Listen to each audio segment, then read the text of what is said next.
The next paragraph. This is a biggie. Jesus gave this special authority to a single person who would be head of all the other apostles. So when we get back now to the apostles, remember we said apostles all had the same authority. Christ gave them all the same authority. But Jesus did something special for one of the apostles to be head of the other apostles. And let's look up, see what he did. And again, Catholics, here's a passage you should know by heart. Matthew chapter 16, verse 18 through 19.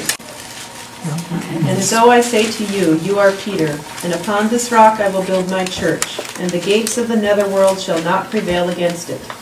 I will give you the keys to the kingdom of heaven.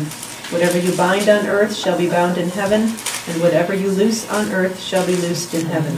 So what did he significantly say to Peter alone? Christ is talking just to Peter here. In verse 18, what's significant did Christ tell Peter in verse 18? Upon this rock I will build my church. Upon this rock I will build what? My church. My church. No S's on it. Oh, good point. My church. Who's that? Whose church is this reference to? Christ is saying, I will build my church. Catholic church. Christ's church. Christ! Christ is saying, I'm going to build my church. And did you catch that? Singular. He didn't say, I'm going to build my churches. I will build my church. Singular. And then what does he say after that in the same verse?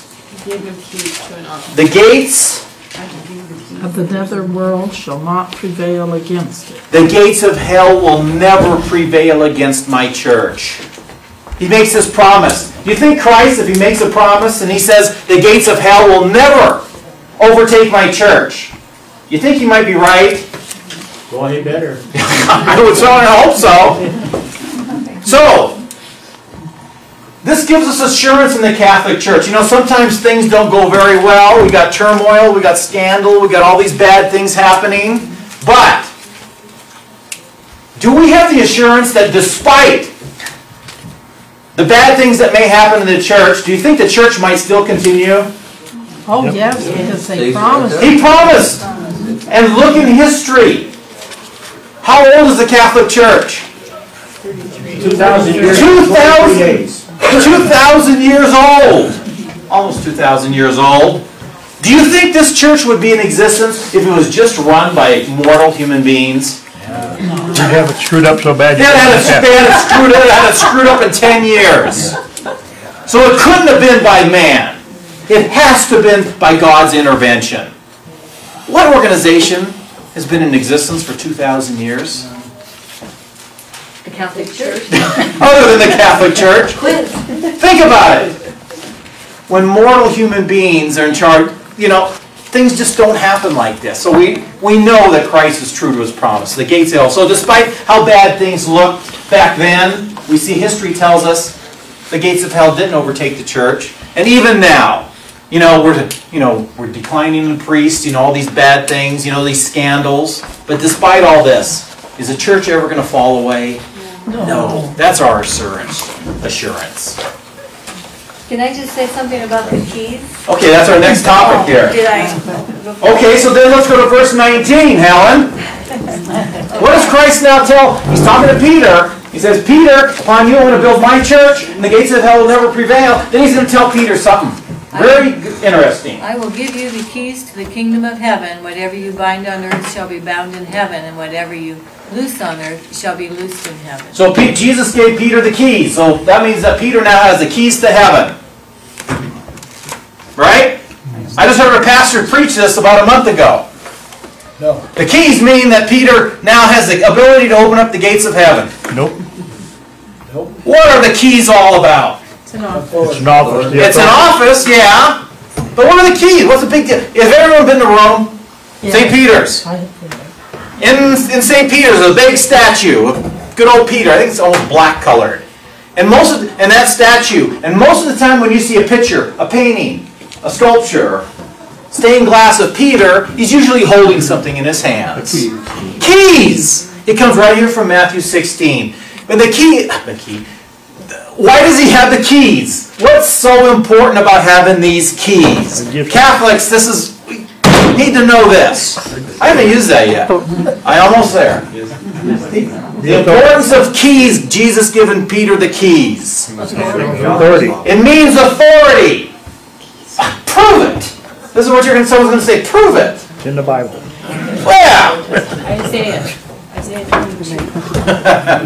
Yeah.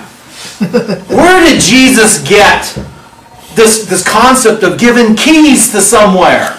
You know, I heard a pastor about a month ago, he gave this thing on Matthew 16. Yeah, that Jesus gave Peter the keys because now he's going to have the keys to heaven, and now he's going to let people into heaven.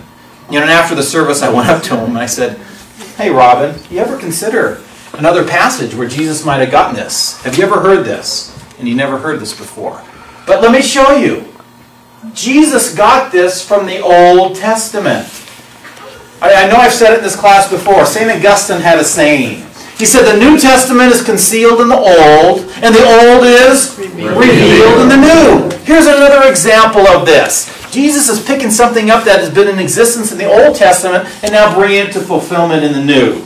So the importance of the keys. Let's go back to the book of Isaiah, chapter 22, verse 15 through 25. And let's read what this is all about. Isaiah chapter 22, verse 15 to 25. Cal, you read it for us. 15 through 25. Thus says the Lord, the God of hosts, up, go to that official, Shebna, master of the palace, who has hewn for himself a sepulchre on a height and carved his tomb in the rock. What are you doing here? And what people have you here? That here you have been hewn for yourself a tomb. The Lord shall hurl you down headlong, mortal man. He shall grip you firmly and roll you up and toss you like a ball into the open land, to perish there, you the chariots you glory in, you disgrace to your master's house. I will thrust you from your office and pull you down from your station. On that day I will summon my servant Eliakim, son of Hilkiah. I will clothe him with your robe and gird him with your sash, and give over to him your authority. He shall be a father to the inhabitants of Jerusalem and to the house of Judah. I will place the key of the house of David on his shoulder. When he opens, no one shall shut. When he shuts, no one shall open. Let's dissect this a little bit here. Verse 15. You got to understand what's happening here. First, let's put it in context. Remember back in Old Testament times, there was this little whippersnapper who went against this real big dude and he slayed this big guy. Do you know who I'm talking about? David. Remember, he became king.